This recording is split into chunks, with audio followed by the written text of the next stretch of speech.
매일 아침 책 읽기로 하루를 시작하는 행복 습관, 미라클 독서입니다. 오늘 함께 읽어볼 책은 멘탈의 연금술. 어떻게 한계를 넘어 기적을 만드는가. 보도 셰퍼 지음, 박성원 옮김, 토네이도 출판사 책입니다. 2021년 4월 4일 알라딘 기준 자기계발 주간 18위를 기록하고 있습니다. 먼저 목차 살펴볼게요. 1장 멘탈 연금술사는 버티기의 천재다. 2장 두려움의 용을 쓰러뜨려라. 3장 세상 모든 장애물을 황금으로 만들어라. 목차는 이렇게 구성이 되어 있고요. 머릿말부터 읽어보겠습니다. 자신의 뜻을 관철시키는 사람이 되고 싶은가? 그렇다면 먼저 뭔가를 과감하게 시작해야 한다. 그냥 시작하는 게 아니라 과감하게 시작해야 한다. 그냥 시작하는 것과 과감하게 시작하는 것은 어떻게 다른가? 그냥 시작하는 것들은 대체로 중도 포기를 통해 연기처럼 사라진다. 반면에 결단과 용기, 명료한 의도를 갖고 시작한 것들은 대부분 어떻게든 끝을 본다. 항상 끝을 보는 것, 그것이 진정한 시작이다. 끝을 보고야 말겠다는 강력한 의지가 목표 달성을 이끈다. 모든 꿈이 이루어지는 바닥을 다지게 한다. 그래서 나는 이 책을 펼친 당신에게 첫 장부터 마지막까지 이렇게 주문할 것이다. 담대하게 시작하라. 끝을 보라. 당신이 원하는 성공은 끝을 보고 난 후에 비로소 시작된다는 사실을 잊지 마라. 그렇다. 진정한 성공이란 그 무엇에도 가로막히거나 저지당하지 않은 상태에 놓이는 것이다. 오해하지 마라. 문제, 갈등, 시련, 두려움, 장애물이 해결되거나 없어진 상태가 아니다. 그것들은 언제나 그 자리에 있다. 다만 성공하는 사람들은 그것들에 개의치 않는다는 것이다. 개의치 않는 막힘이 없는 상태에 놓일 때 마침내 우리의 삶은 한 걸음 한 걸음 전진할 수 있다. 어떻게 해야 이 같은 상태에 놓일 수 있을까? 유일한 방법은 멘탈 혁명이다. 언제나 그 자리에 존재하는 부정적인 쓰레기들을 황금으로 바꿔줄 줄 아는 멘탈 연금술만이 우리를 성공의 상태로 이끈다. 이 책을 쓴 나는 역설적이게도 난독증을 갖고 있었다. 학창시절에는 낙제를 겨우 면하는 수준이었다. 대부분의 삶이 그렇겠지만 성장하는 동안 내게도 너무나 많은 문제와 두려움이 찾아왔고 끊임없이 포기의 유혹에 시달렸다. 급기야 26에 파산 선고를 받았고 자포자기한 채 끝물을 바닥으로 곤두박질 쳤다. 하지만 나는 30살에 백만장자가 되었다. 경제적 자유를 얻었다. 독일 최고의 언론 슈피겔이 선정한 베스트셀러를 6권 저술했고 그중 3권은 전 세계 베스트셀러를 차지했다. 나는 어렸을 때부터 사람들 앞에서 말하는 것이 끔찍하게 두려웠다. 한 번은 교회에서 시를 낭송해야 했는데 극도로 긴장한 나머지 아랫니와 윗니가 맞부딪히며 나는 덜덜 떨리는 소리가 마이크를 통해 생생하게 울려 퍼지기도 했다. 하지만 나는 2006년 모스크바 올림픽 주 경기장에 모여든 3만 5천 명이 넘는 관중의 기립박수를 받는 강연에 성공했다. 파산자에서 백만장자가 되기까지 내게 어떤 매직이 일어났던 것일까? 수십 년 세월이 흐른 지금도 나는 생생하게 그 답을 알고 있다. 두려움과 절망에 가득 차 있던 내가 더 이상 두려움을 두려워하지 않게 되었다. 절망에 깊이 빠져 허우적거리던 상태에서 벗어나 오히려 그 절망을 위로할 수 있게 되었다.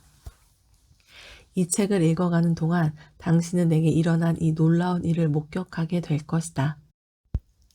나의 멘탈을 바꾼 혁명 같은 연금술이 당신에게 적용되는 흥미진진한 경험을 얻게 될 것이다. 경제적 자유를 얻은 30살 이후 나는 전 세계를 돌아다니며 수많은 멘탈 연금술사를 만날 수 있었다. 그들과의 열띤 토론, 대화, 교감을 통해 인생에는 뛰어넘어야 할 커다란 장애물 셋이 존재한다는 사실을 알게 되었다. 첫째, 포기의 유혹이다. 둘째, 두려움이다. 셋째, 크고 작은 문제들의 연속적 발생이다. 이 세 가지는 결정적일 때마다 발목을 붙잡는 족쇄가 되기도 하고 성공으로 이끄는 황금의 재료가 되어주기도 한다. 결국 성공과 실패는 이 세 가지의 도전 과제를 어떻게 수행하느냐에 달려있다.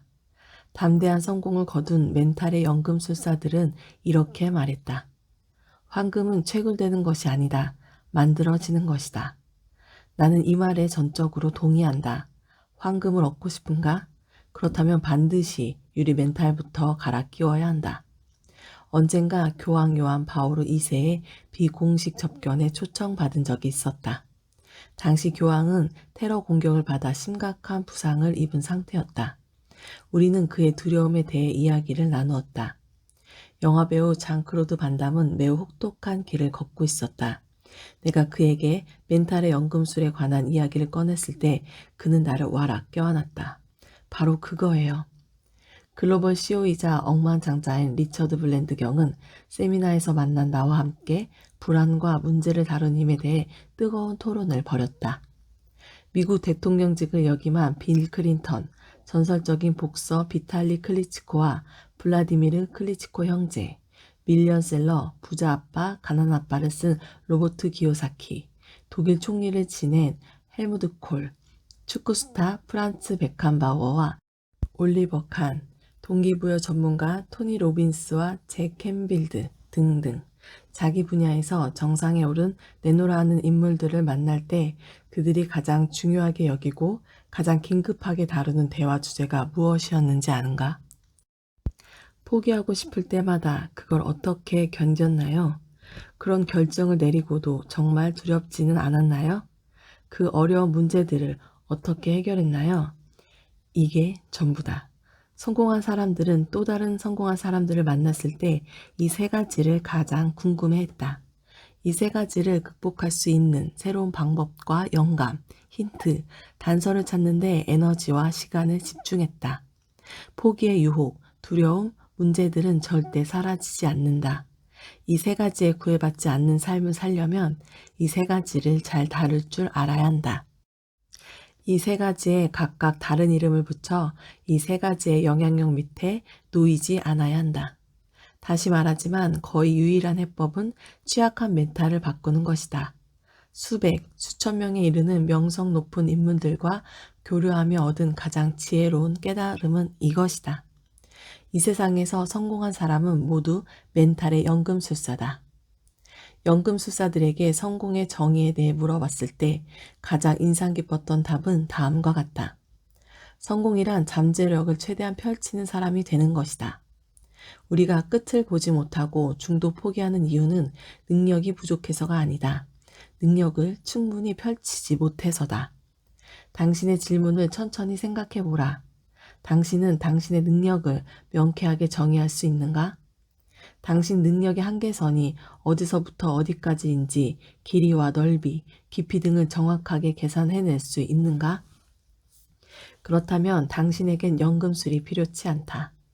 당신은 자신을 너무나도 잘 아는 비범한 능력자이기 때문이다. 내가 만난 사람들은 모두 고개를 저었다. 대부분의 사람은 자기 능력의 한계를 알지 못한다. 우리가 할 수 있는 유일한 일은 능력의 측정이 아니라 능력을 최대한 펼칠 수 있는 시공간의 확보다. 이것이 멘탈 연금술의 핵심이다. 능력이 부족한 사람은 많지 않다. 능력을 증명할 기회를 얻지 못한 사람이 차고 넘칠 뿐이다.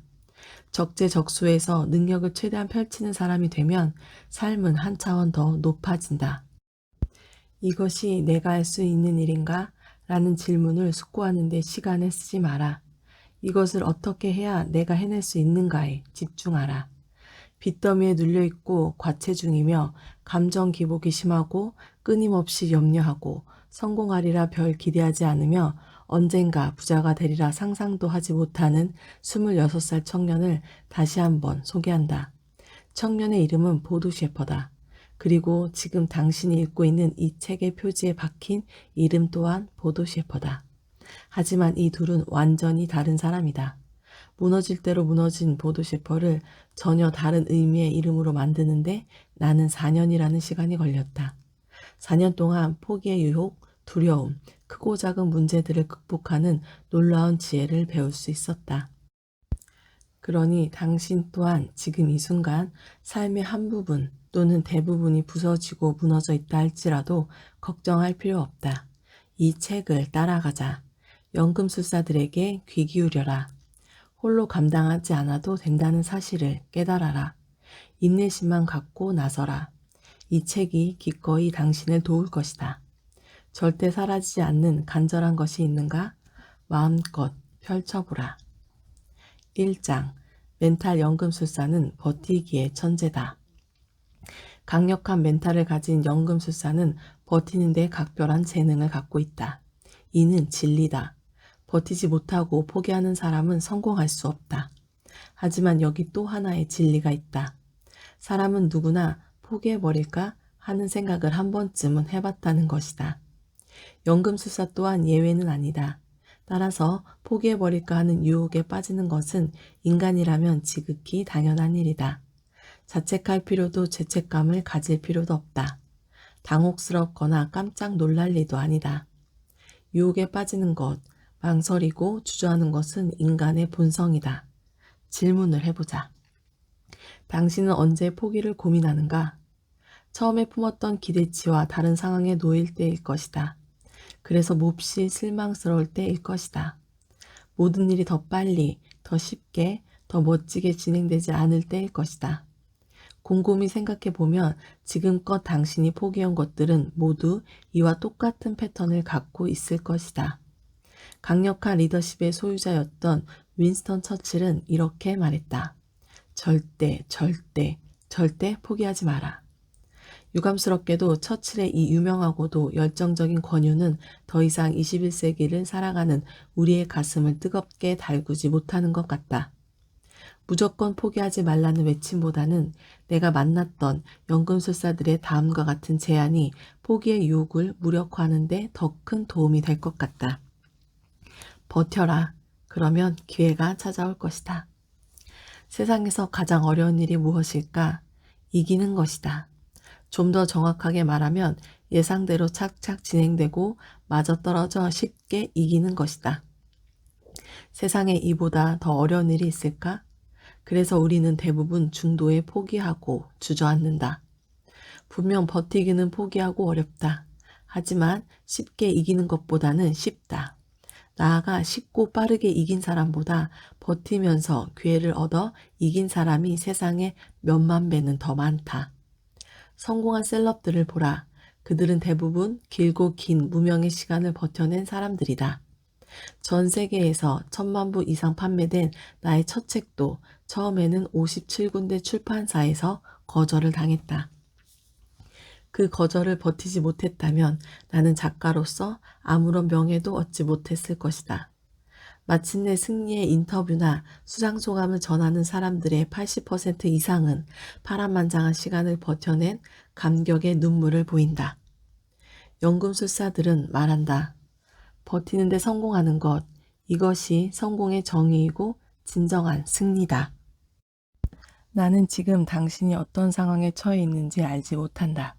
어쩌면 당신은 포기하기 직전에 마지막으로 이 책을 집어들었을 수도 있다. 진심을 다해 당부한다. 버텨라. 포기하고 무대 뒤로 사라지면 다시는 무대에 설 기회를 얻을 수 없다. 이기려고 애쓰지 마라. 버티는데 집중하라.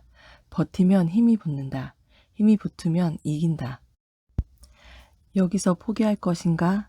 이것을 대신해 여기서 어떻게 더 버틸 것인가를 생각하라. 그것이 현명한 사람의 선택이다. 포기를 고민하는 것은 당신에게 상처를 주고 버티기를 궁리하는 것은 당신에게 답을 주기 때문이다. 포기를 미화하지 마라. 늘 작심삼일에 그치는 포기를 밥 먹듯 하는 사람들의 주요 특징 중 하나는 이제 난 포기할 거야 라고 절대 말하지 않는다는 것이다. 그들은 포기라는 단어보다 훨씬 그럴듯하게 들리는 다양한 표현을 찾아내 사용한다. 이솝 우화에 등장하는 포도 따기 시도를 포기한 여우가 포도가 아직 덜 익어 맛이 없을 거야 라고 합리화하듯 말이다. 포기라는 단어를 포장하고 싶어 하는 것도 어렵지 않게 납득이 가는 일이긴 하다. 포기를 고민하는 사람들은 대부분 감정의 골짜기에 깊이 빠져 있다. 따라서 자신의 기대치에 부합하지 않는, 자신을 고생스럽게 만드는 상황에 머무르지 않으려고 하는 태도는 그들에게 논리적이고 합당하다. 그들은 이미 자기 자신을 좀 더 행복하게 만들어주는 것처럼 보이는, 자신에게 더 많은 전망을 제공해주는 것처럼 보이는 또 다른 행동에 마음을 빼앗긴 상태다. 즉, 포기를 고민하고 있다는 것은 이미 포기를 했다는 뜻이다. 앞에서도 말했듯이 포기라는 단어를 우리 삶에서 완전히 추방하는 것은 불가능하다. 인간은 끊임없이 선택과 포기의 기로에 놓이기 때문이다. 단 포기와 관련해 우리 삶에서 완전히 없앨 수 있는 것이 있다. 바로 변명이다. 열심히 했으니까 됐어. 결과보다는 과정이 중요하지. 도전해 본 것만으로도 충분한 가치가 있어. 이 정도 한 게 어디야. 다음엔 좀 더 잘해보자. 이 모두가 그럴듯하고 위안을 주는 말이다. 하지만 냉정하게 말하면 이는 모두 변명과 자기 합리화일 뿐이다. 내가 만난 연금술사들은 이렇게 말했다. 그래, 인정한다. 내가 더 버티지 못하고 깨끗이 포기했다는 것을. 포기했다는 사실을 정면으로 바라보게 한 이 한마디가 현실의 나를 차갑게 일깨워준다. 포기는 얼마든지 일어나는 일이다. 하지만 포기할 때마다 그것을 감쌀 미사여구가 많아질수록 우리는 점점 더 포기에 익숙해지고 포기가 쳐놓은 그물에 갇혀 있음에도 압박과 억압을 느끼지 못하게 된다. 포기를 아무렇지도 않게 받아들이는 삶에 어떤 발전이 있겠는가? 포기를 냉정하고 철저하게 받아들이되 결코 미화하지 마라. 포기를 포기라는 정확한 명칭으로 불러야 한다. 포기의 변명을 닫는 순간 우리는 현실을 왜곡되게 인지한다. 연금술사들의 말을 좀 더 들어보자. 포기를 냉철하게 받아들이는 사람의 다음 행동은 반성이다. 끝까지 가지 못한 이유들을 이성적으로 분석하고 이 또한 차가운 머리로 받아들인다. 반면에 포기를 미화한 사람의 다음 행동은 실망이다. 성공에 가장 위험한 요소가 있다면 실망이다. 실망은 이성적 판단을 차단시켜 우리를 부정적 감정에 휩싸이게 한다. 실망이라는 안경을 통해 바라보는 대상과 현실이 진실이라고 믿는 사람의 성공 확률은 제로다. 미화, 변명, 핑계, 위로는 마약과 같다. 마약에 취한 사람이 세상을 직시할 리 없다. 그저 취했다가 깨어나는 것이 두려워 다시 찾는 마약에 의지해 할 수 있는 일이 무엇이겠는가? 마약을 끊지 않은 채 성공을 위해 열심히 하겠다는 태도가 어떤 설득력을 가지겠는가? 담배를 피우면서 마라톤 완주를 하겠다는 게 우리 삶의 참된 목적이 될 수 있겠는가? 정말 열심히 했다면, 최선의 노력을 다했다면, 지금 여기까지 과정을 잘 끌고 왔다면 포기하지 말고 버텨라. 일단 끝을 맛보면 정말 삶이 달라진다. 끝에 도착하면 전혀 상상도 못한 것들이 우리를 기다린다. 연금술사들은 말한다. 특히 부정적 감정에 휩싸여 있을 때는 절대 포기해서는 안 된다. 감정의 골짜기에 빠져 있을 때 어떤 행동을 중단하면 앞으로 살아가면서 그 생각에서 헤어날 수가 없다. 마음 깊숙이 도사리고 있던 아쉬움과 회한이 고개를 쳐든다. 만일 내가 계속했더라면 어떻게 되었을까? 내가 내 자신에게 너무 쉽게 진 건 아닐까? 삶에서 중단하게 되는 유일한 경우는 정상에 올랐을 때다. 언제나 진리는 간단하다. 포기를 한 것에는 어떤 미련도 갖지 마라. 깨끗하게 단념하라. 더 많이 행동하고 더 열심히 일하라. 그리고 정상에 올라선 뒤에 비로소 결정을 내려라. 정상에 오르면 알게 되는 것들. 정상에 도착하고 나면 당신은 어떤 것을 선택해야 하는지 자연스럽게 알게 된다. 가장 높은 곳에서 전체를 올바르게 조망할 수 있기 때문이다. 비로소 당신은 겨울에 대해 그리고 여름에 대해 알게 된다. 비로소 당신은 속도에 대해 그리고 방향에 대해 알게 된다. 비로소 당신은 포기가 아니라 멈출 줄 알게 된다. 비로소 당신은 목표를 달성했음을 알게 된다. 인생 여정은 마치 쭉 이어진 계단의 모습과 같다. 평평한 면 위에 있을 때는 위쪽을 향해 나아가지 않을 것처럼, 가만히 서 있는 것처럼 보인다. 하지만 실상은 전혀 아니다. 언제나 우리는 경사를 오르고 있다. 하나의 평평한 면에서 위쪽을 향해 발을 내딛어 다음 차례의 평평한 면을 가파르게 올라간다. 연금술사들은 말한다. 포기하는 이유는 경사면을 오르는 게 너무 힘들어서다. 하지만 경사를 오르고 있다는 것은 정상에 가까워졌다는 뜻이기도 하다. 경사면을 오르느라 너무 힘이 든다는 것은 정상으로 가는 길을 잃지 않았다는 뜻이기도 하다. 모든 정상은 경사면을 갖고 있지 않은가? 이것이 곧 당신의 멘탈이 포기하는 것에 먹이를 주지 않아야 하는 이유다. 지금 숨이 턱턱 막히고 힘겹다는 것은 제대로 하고 있다는 뜻이다. 올바른 길을 가고 있다는 의미다. 어디가 끝인지 우리가 알 수 있는 영역이 아니다. 어떤 계단 한켠에 잠시 기대어 포기를 고민하는 것은 나쁜 일이 아니다. 다만 그 생각을 얼른 떨쳐버리고 계속 경사를 오르다 보면 어느 순간 불쑥 끝이 나타나고 전체가 한눈에 들어오면서 머릿속에 밝은 빛으로 가득 채워진다. 따라서 우리가 더 깊이 고민해야 하는 것은 쉬어갈 것인지, 가속도를 붙일 것인지, 한 번에 2계단씩 오를 것인지다. 이 길이 아니었어. 이 정도면 오를 만큼 올랐지. 더 계속 가는 건 건강에 좋지 않아. 무릎을 다치고 말 거야. 발걸음에 이 같은 변명과 위안, 합리화를 주렁주렁 달고 내려가지 않는 한 우리는 반드시 정상에 오른다. 연금술사들은 말한다. 변명이 아니라 확신을 찾아라. 정상에 선 사람들은 모두 확신에 찬 얼굴을 하고 있다. 지불 능력을 갖춰라. 20대에 들어서면서 나는 본격적으로 직업 활동에 나섰다. 어떤 비즈니스를 하든 제대로 해내겠노라 굳은 결심을 했다. 하지만 얼마 지나지 않아 여러 문제에 부딪혔다. 나는 그것들을 감당할 수 없을 거라 생각했다. 무조건 버티는 것도 무의미하게 여겨졌다. 무엇보다 아직 새파란 청춘이었다. 뭔가를 선택하고 나면 그것보다 더 소중하고 더 재미있는 일이 있을 것 같은 생각에 사로잡히곤 했다. 그렇다. 현재에 집중하지 못했다. 늘 여기보다 어딘가에 나를 완벽하게 알아줄 세상이 있을 거라는 생각에 바빴다. 시도했던 모든 일에서 실패의 쓴잔을 들이키는 건 당연했고 마침내 상상도 못했던 파산자가 되고 말았다. 수렁의 밑바닥에서 나를 건져 올린 건 내가 지금도 내 인생의 코치라고 존경을 표하는 한 남자 덕분이었다. 코치는 내게 이렇게 말했다. 아직 젊으니까 무엇이든 할 수 있고 언제든 다시 일어설 수 있다고도 생각하지. 맞는 말이라네. 하지만 조심해야 해. 무엇이든 할 수 있다는 것을 무엇이든 포기할 수 있다는 의미로 받아들이면 한 걸음도 전진할 수 없다는 것을. 새로운 것들이 한없이 좋아 보이고 유행 따라 빨리빨리 변하는 게 멋진 인생인 것처럼 보이지. 하지만 정작 청춘 시절에 해야 할 것은 뭔지 아는가? 아무리 오랜 세월이 지나도 변하지 않는 것을 찾아내 몸과 마음에 정착하는 것이라네. 그게 참된 변화와 성장의 시작이지. 인생을 마라톤이라 한다면 지금 자네는 스타트 라인에 서 있겠지? 마라톤 완주를 목표로 출발선에 선 사람들에게 가장 필요한 것은 뭘까?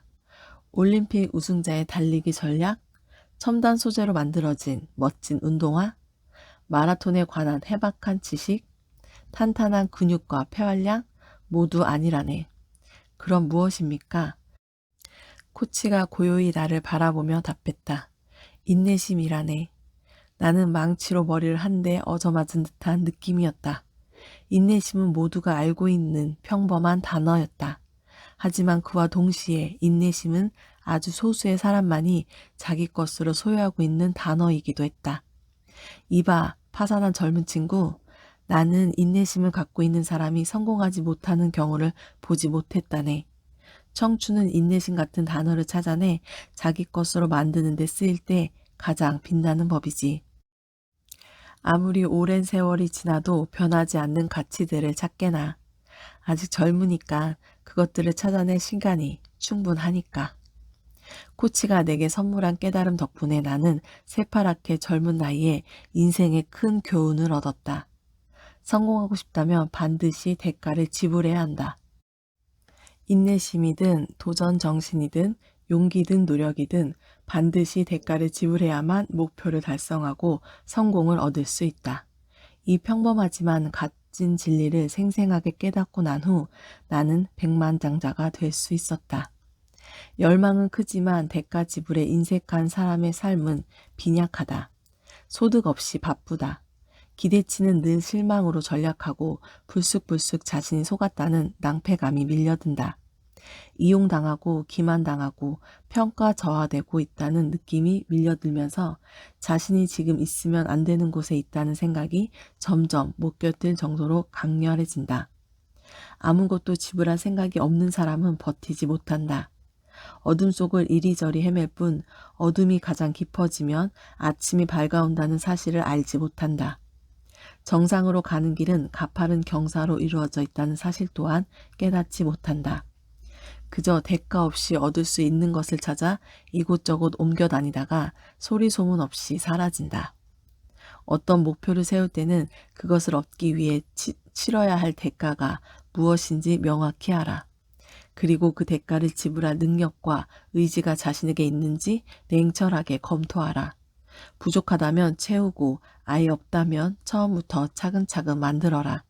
그러면 당신은 버티는데 성공한다. 스스로 돕는 자가 되어라.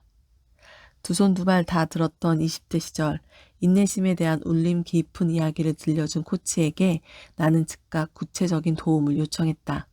하지만 그는 나를 만나주지 않았다. 그저 짧은 전화통화가 전부였다. 이런 상태가 거의 2년간 지속되었다. 처음에 나는 코치가 나를 다정하고 조심스럽게 받아들여 점점 더 지혜로운 조언을 줄 거라 기대가 컸다. 그런데 왜 그는 내게 좀 더 많은 시간을 할애해주지 않았을까? 훗날 그는 웃으며 말했다. 2년 동안 통화만 했다고? 그건 자네가 포기하지 않는 사람이 되는데 2년이 걸렸다는 뜻이라네. 반드시 대가를 지불하겠다는 투철한 의지, 그리고 버티는 데 필요한 확고한 원칙과 가치들을 자네 멘탈에 강고하게 박아 넣었다는 걸 증명하는데 자넨 2년이란 시간을 썼던 거지. 나는 지금도 젊은 사람들을 만나면 곧잘 이렇게 말하곤 한다. 성공하고 싶다면 먼저 포기하지 않는 멘탈의 소유자임을 입증해라. 당시 나의 코치는 준비된 자에게만 코칭이 가능하다는 사실을 잘 알고 있었던 것이다. 이는 오늘날 코칭 교과서 제1장에 나오는 가장 핵심적인 원칙이기도 하다. 아무리 뛰어난 코치라 할지라도 준비되지 않은 자를 성공으로 이끌지는 못한다. 나는 코치와 통화만을 나누면서도 끝까지 포기하지 않고 2년을 버틴 것이었다. 그가 일깨워준 인내심을 멘탈 안에 들여놓는데 성공한 것이다. 무조건 버티고 무조건 포기하지 말라는 말을 귀에 못이 박히게 들어도 우리는 버티지 못하고 주저앉는다.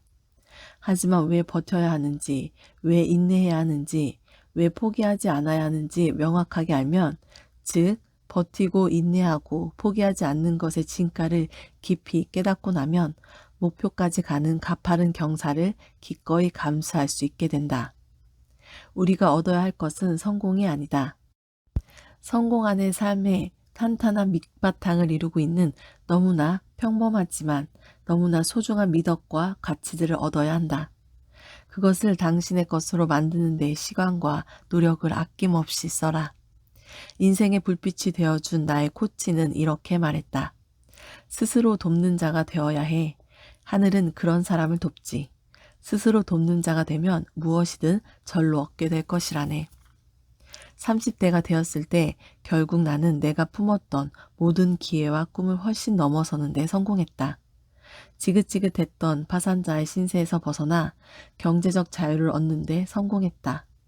하지만 그 시절 내가 얻은 가장 값진 소득은 이 세상에 세련되고 순탄하고 만들어진 성공은 존재하지 않는다는 깨달음이었다. 성공의 열매는 단맛이 아니라 쓰디쓴 맛이었다. 성공은 절대 멋지지 않았다. 성공은 혹독함이라는 대가를 치른 피투성이들만이 얻을 수 있는 결과였다. 혹독함이라는 대가를 반드시 지불해야 한다는 사실을 명확하게 알고 있었기에 나는 그 시간들을 견뎌낼 수 있었다. 대가를 치르겠다는 강력한 의지를 포기하지 않았음에 행복했고 감사했다. 우리는 무엇인가를 얻기 위해서 대가를 치러야 한다는 사실을 알고 있지만 정작 대가를 치르고 싶어 하지는 않는다. 이 모순을 극복하는 순간 언제나 부서질 준비가 되어 있던 유리 멘탈이 빛나는 황금 메탈로 바뀌며 삶의 모든 것이 놀랍게 바뀌는 기적을 목격하게 될 것이다. 나를 이끌어라.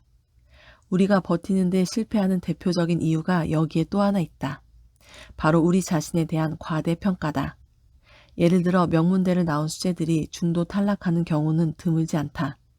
아니 도처에 널려있다 해도 과언이 아니다. 전문 식견을 갖춘 스마트한 인재들이 고배를 마시는 이유는 간단하다. 아무것도 하지 않아서다. 그들은 열심히 노력해 뛰어난 인재가 된 만큼 기회가 자신을 찾아와야 한다고 믿는다. 돈과 행운이 자신에게 굴러 들어와야 한다고 생각한다. 자신을 알아봐주는 귀인들이 곳곳에서 나타날 것이라고 자신한다. 비단 수재나 인재들뿐 아니다. 인간은 대부분 자신의 가치를 실제보다 높이 평가한다. 이러한 자아도취 성향 또한 현실 직시를 방해한다. 너무나 당연하게도 세상은 이렇게 굴러가지 않는다. 이런 사람이 만든 사업과 회사는 머지않아 문을 닫고 말 것이다. 언젠가 내가 만든 회사의 직원 17명이 사표를 쓰고 떠난 적이 있다.